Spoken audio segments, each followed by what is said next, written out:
ஆன்மீக ஐதீகங்கள். வரலட்சுமி விரதம். நமது முன்னோர்கள் வழிகாட்டுதலின்படி எத்தனையோ வழிபாட்டு முறைகளை தொடர்ந்து பின்பற்றி வருகிறோம். அப்படி நாம் பின்பற்றும் வழிபாட்டு முறைகள், அதன் சிறப்பான பலன்கள் மற்றும் நமக்கு தெரியாத சில தகவல்கள் பற்றி கூறுவதுதான் ஆன்மீக ஐதீகங்கள் நிகழ்ச்சி.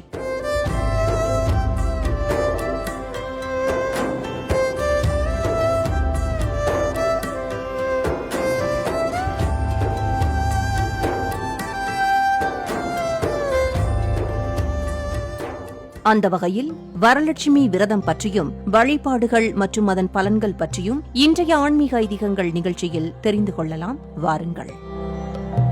ஆதிலட்சுமி, தனலட்சுமி, தானியலட்சுமி, வித்யாலட்சுமி, வீரலட்சுமி, கஜலட்சுமி, சந்தானலட்சுமி, விஜயலட்சுமி ஆகிய அஷ்டலட்சுமிகளின் கடாட்சமும் 16 வகையான செல்வங்களும் கிடைக்க நாம் வழிபட வேண்டிய ஒரு நாள் வரலட்சுமி விரத நாள். ஆம், வர கூட்டல் லட்சுமி என பிரித்து வரங்களை தரும் அல்லது லட்சுமி தேவியிடம் வரங்களை நாம் பெறும் வழிபாடு என பொருள் கொள்ளலாம். பாக்யம் தான் லட்சுமி வாரும் அம்மா,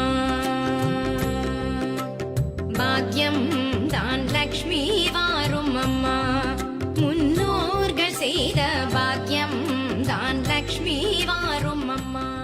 புராண கதைகளின்படி பத்ரச்ரவா என்னும் சௌராஷ்டிர மன்னனின் மனைவி சுரசந்திரிகா இருவருமே விஷ்ணுவின் பக்தர்கள் என்றாலும் விதிவசத்தால் ஒருமுறை மகாலட்சுமியை அவமானப்படுத்திவிட்டாள் சுரசந்திரிகா. இதனால் நாட்டையும் செல்வங்களையும் இழந்தனர். இவர்களின் மகள் சியாமா மகாலட்சுமியின் தீவிர பக்தை.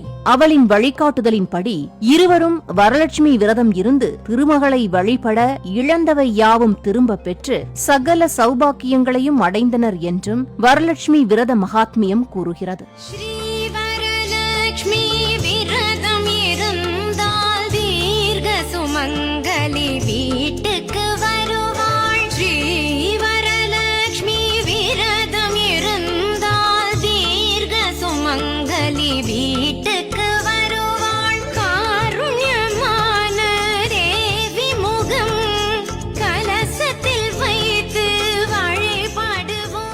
வரலட்சுமி விரத நாளில் மகாலட்சுமியை வழிபட்டே குபேரர் நவநிதிகளையும் அடைந்தாராம். அஷ்டலட்சுமி கடாட்சம் அருளும் அற்புத வழிபாடான வரலட்சுமி விரதம் வருடம்தோறும் ஆவணி மாத பௌர்ணமிக்கு முன்பாக வரும் வெள்ளிக்கிழமையன்று வரலட்சுமி பூஜை கடைபிடிக்கப்படுகிறது. இந்த நாளில் லட்சுமி தேவியை விரதம் இருந்து வழிபட வேண்டும் என்கிறார்கள். இந்நாளில் பூஜை அறையில் வரலட்சுமி தேவியின் திருவுருவ படம் வைத்து அல்லது பச்சரிசியை பரப்பி கலசம் வைத்து வஸ்திரங்கள், மலர்கள் கொண்டு அலங்கரித்து அன்னம், பாயசம், பழவகைகள் நைவேத்தியம் செய்ய வேண்டும். பூஜையின் போது அஷ்டலட்சுமி ஸ்தோத்திரம், கனகதாரா ஸ்தோத்திரம், மகாலட்சுமி ஸ்தோத்திரம் ஆகியவற்றை பாராயணம் செய்ய வேண்டும்.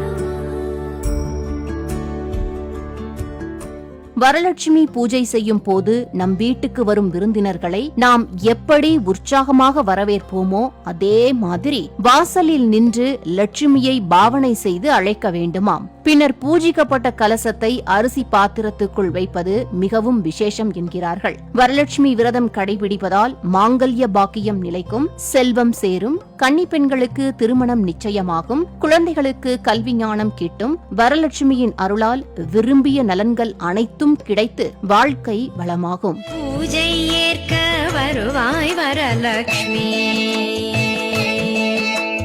பூஜை ஏற்க வருவாய் வரலட்சுமி, ஒரு முறை என் மனையே வருகையை பார்த்து மகிழ்வாள் கிரகலட்சுமி, ஒரு முறை என் மனை உன் வருகையை பார்த்து மகிழ்வாள் கிரகலட்சுமி, ஒரு முறை என் மனையே பூஜை ஏற்க வருவாய் வரலட்சுமி.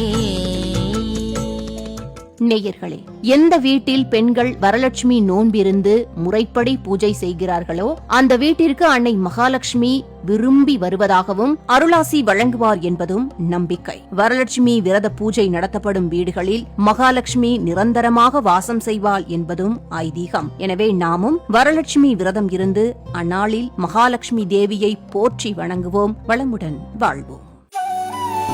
ஆன்மீக ஐதீகங்கள். வரலட்சுமி விரதம்.